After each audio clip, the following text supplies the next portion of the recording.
എന്ത് ചൂടാൻ വിനാശകാലയ വിപരീത ബുദ്ധി. കാലമായി കയ്യിന്റെയും കാലിന്റെയും തരിപ്പ് തീർത്തിട്ടോ. എന്നാ കോട്ടക്കലാരതിശാലൊന്ന് പോയാ മതി. അല്ല, ഇത് മിക്കവാറും രഘുവേരയ്ക്ക് കോട്ടക്കലാരതിശാലയിൽ പോകേണ്ട ഒരു അവസ്ഥ തന്നെയാണ് എനിക്ക് തോന്നണേ. കയ്യിന്റെയും കാലിന്റെയും തരിപ്പൊക്കെ നാട്ടുകാർ തീർത്തു കൊടുത്തോളും.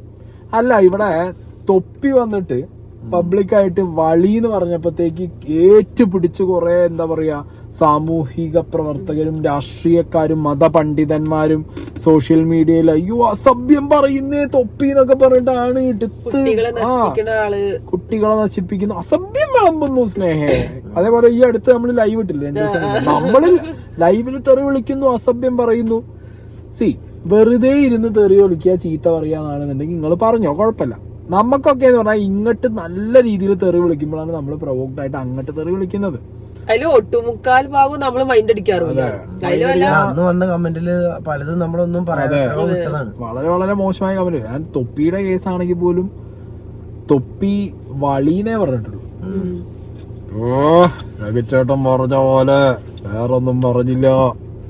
ഇനി ഭീമൻ രഘുവിന്റെ ഒരു അല്ലെ ക്ലിപ്പിടെ വെക്കുന്നുണ്ട്, ഭയങ്കര വൈറൽ സാധനമാണ്. സംഗതി ഒരു ആവേശം മൂത്ത് പറഞ്ഞതാവുന്നുണ്ട്, കയ്യിന്ന് പോയി. വരണം മിസ്റ്റർ എന്ത് ചൂടാൻ. നാളെ കുറെ അയാളെ കൈയുടെ കാലിന്റെ തരിപ്പ് തീർത്തിട്ട് നിനക്ക് ഓർമ്മയുണ്ടോ? പാലക്കാട് വിക്ടോറിയ കോളേജിൽ നിന്ന് കോട്ട മൈതാനം വരെ ഓടിച്ചിട്ട് തല്ലിയ പറപ്പൂറി മോനെ. സോറി, അത് പടത്തിൽ പറഞ്ഞിട്ടില്ല. അതിപ്പോ ജനങ്ങളിപ്പോ നിങ്ങളെല്ലാവരും എന്നെ അറിയാൻ, എനിക്ക് നിങ്ങളെല്ലാവരും. ആ മോനെ ശരിക്കും നിനക്ക് മനസ്സിലായിട്ടുണ്ടല്ലടാ. എന്തൊരു അവസ്ഥയാണെന്ന് ആലോചിച്ചോക്ക്. സ്വന്തം അഭിനയിച്ച സിനിമയിലെ ഡയലോഗ് ചിലപ്പോ മറന്നുപോയിരിക്കൊന്നുമില്ല. പക്ഷെ ഇത് മറന്നുപോയതല്ല, എക്സ്ട്രാ ഫിറ്റിംഗ് ആയിട്ട് സാധനം ഇട്ട് കൊടുത്തിരിക്കുക. വിക്ടോറിയ കോളേജ് മൂപ്പർക്ക് എന്താ അറിയോ, മൂപ്പർക്ക് രഘുവേര ആയതിനു ശേഷം പിന്നെ അങ്ങോട്ട് എന്താ പറയാ ലൈസൻസ് കിട്ടിയതാ തോന്നുന്നുണ്ട് അല്ലേ. ഇപ്പൊ അടുത്ത് കണ്ടു ഏതൊരു സിനിമേന്റെ മറ്റേ പത്രസമ്മേളനത്തിന് ആ സിനിമേന്റെ സ്ക്രിപ്റ്റ് റൈറ്റർ നീയോടോ ഇല്ലെങ്കിൽ ഞാൻ ഈ സിനിമ ചെയ്യില്ല, അയാളൊക്കെ വിളിച്ച് ഞെട്ടിക്കുന്നുണ്ട്.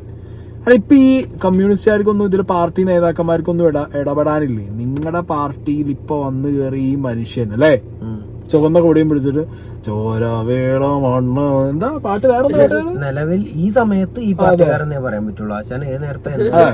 പലപ്പോഴും ചാടും. നിലവിൽ ചുവന്ന കൊടി പിടിച്ച കമ്മ്യൂണിസ്റ്റ് പാർട്ടിക്കാരനാണ്.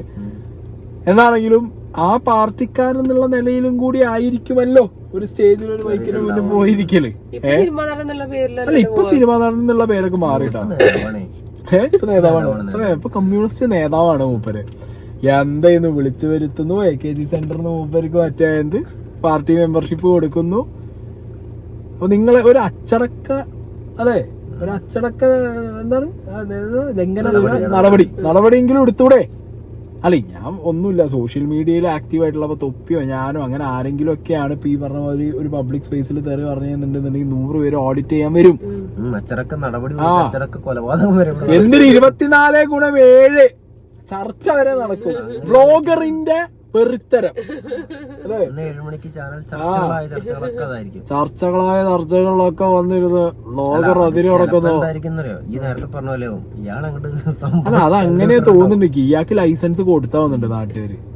രഞ്ജിത്ത് പറഞ്ഞ മാതിരി എന്തായാലും പാർട്ടി കയറി പൊട്ടറായി, ഇനിയിപ്പൊ അങ്ങോട്ട് കൂടുതൽ പൊട്ടറായിക്കോട്ടെ എന്ന് പറഞ്ഞ് വിട്ടതാണോ എന്ന് അറിയില്ല. ഇനിയിപ്പോ ഞാൻ അയാളെ പൊട്ടെന്ന് വിളിച്ചു പറഞ്ഞാൽ നാളെ ഇന്റെ തന്നേക്ക് വിളിക്കാൻ പറഞ്ഞാൽ ഞാനും വിളിക്കും കേസ്. നമുക്ക് അങ്ങനത്തെ നോട്ടൊന്നുമില്ല, സംഗതി പറയാൻ പാടില്ല. എന്നിട്ട് അവിടെ നിന്നിട്ട് ഉരുളുക എന്നെ നാട്ടുകാര്. നാട്ടുകാർക്ക് എങ്ങനെ അറിയോ? നിങ്ങൾക്ക് എന്നെ അറിയാലോ, നാട്ടുകാർക്കാ ലൈസൻസ് ഇല്ലാത്ത ആളാണ്. എനിക്ക് പക്ഷെ എന്താ അറിയോ, പഴയ ഡിവൈഎസ്പി എന്താ മൈക്ക് കിട്ടിയ പച്ചത്തറിയാണോ പറയണ്ടേ? അന്ന് വിളിക്കാൻ പറ്റാത്തൊക്കെ അന്ന് വിളിച്ചതൊക്കെ സിനിമാക്കാരനായപ്പോ കഥാപാത്രങ്ങളിലൂടെ വിളിച്ചു. പിന്നെ ഇപ്പൊ രാഷ്ട്രീയക്കാരനായപ്പോ കമ്മ്യൂണിസ്റ്റുകാരനായപ്പോ കുറച്ചധികം വിളിക്കാതെ. എന്ത് കഥ ഓരോ മനുഷ്യന്മാർ. ഈ മൂപ്പരിപ്പുണ്ടല്ലോ, മൂപ്പര് കൊറേ വൈറൽ സാധനങ്ങൾ കൊടുക്കണ്ടല്ലേ. കൊറേ വൈറൽ സാധനങ്ങൾ കൊടുക്കുന്നുണ്ട്. അല്ല, ഇത്തരത്തിലാണ് ഇനി ആവേശം മൂക്കണെച്ചാ മൂക്കണേന്റെ മുന്നേ വെട്ടിമുറിച്ച് പറിച്ചേക്കണാണ് നല്ലത്. എനിക്ക് തോന്നുന്നു PC ജോർജ് കഴിഞ്ഞാ ഇനി അങ്ങോട്ട് PC ജോർജിനൊരു വെല്ലുവിളി ആവുമെന്നപ്പൊ ഞാൻ PC ജോർജിന് വെല്ലുവിളി രഘുവേര. എന്താണെങ്കിലും ഇതൊന്നും ആരും ചർച്ച ചെയ്യാത്തത്, അതൊക്കെ ആ ഡബിൾ സ്റ്റാൻഡേർഡ് ശരിക്കും മനസ്സിലാവും. അതോ നേരത്തെ പറഞ്ഞാൽ അതിൽ ലൈസൻസ് കൊടുത്ത് വിട്ടാണോന്ന് അറിയില്ല. അതാ ചാൻസ്. അതൊന്നും സംസാരിച്ചിട്ട് കാര്യമില്ലാന്ന് വെച്ചിട്ടായിരിക്കും. അതോ ഇനിയിപ്പോ ഈ പാർട്ടിയിൽ ഇതേപോലെ ഇനി ആൾക്കാരുണ്ട്, മണിയാശാൻ ആശാന്റെ വഴിക്ക് പോണതാണോന്നും അറിയില്ല. പക്ഷെ മണിയാശാൻ ഇങ്ങനെ പച്ചക്ക് തെറി പറയില്ലല്ലേ, ഇത്രയൊന്നും വിളിച്ചു ഇത് കുറച്ച് വല്ലാത്ത സാധനമായി പോയി. അതും എല്ലാവരും മുന്നേ പെണ്ണുങ്ങളും എല്ലാരും നിക്കണ്ട അവിടെ. അപ്പോഴാണ് കയ്യും കെട്ടിവെച്ചാ വിളിക്കണത്. കയ്യിന്ന് പോയെന്നൊരു സോറി പറയില്ല. അപ്പൊ നാട്ടുകാർക്ക് തന്നെ അറിയാം, എന്താ നാട്ടുകാരെ ഒക്കെ തെറി വിളിക്കലാണോ. സിനിമ വേറെ റിയൽ ലൈഫ് വേറെ ആണല്ലോ. അല്ല, ഇനിയിപ്പോ ഇയാൾ ഇങ്ങനെയുള്ള ഒരാളാണെന്ന് നമ്മള് മനസ്സിലാക്കാൻ വേണ്ടിട്ടാണോ പറഞ്ഞതെന്നുള്ള അറിയില്ല. നിങ്ങൾക്ക് എന്നെ അറിയാലോ പറഞ്ഞത്. ഞാൻ സിനിമയിൽ ഇങ്ങനെയല്ലേ, അവരുടെ ജീവിതത്തിൽ ഇങ്ങനെയല്ലേ കാണിച്ചിട്ടുണ്ടാവും. എന്തായാലും കൊള്ള വന്ന് വന്ന് വന്ന് കേരളത്തിലെ രാഷ്ട്രീയത്തില് ഫുള്ള് കോമഡി കഥാപാത്രങ്ങളാണ് വന്ന് കേറിക്കൊണ്ടിരിക്കുന്നുട്ടോ. നടക്കട്ടെ.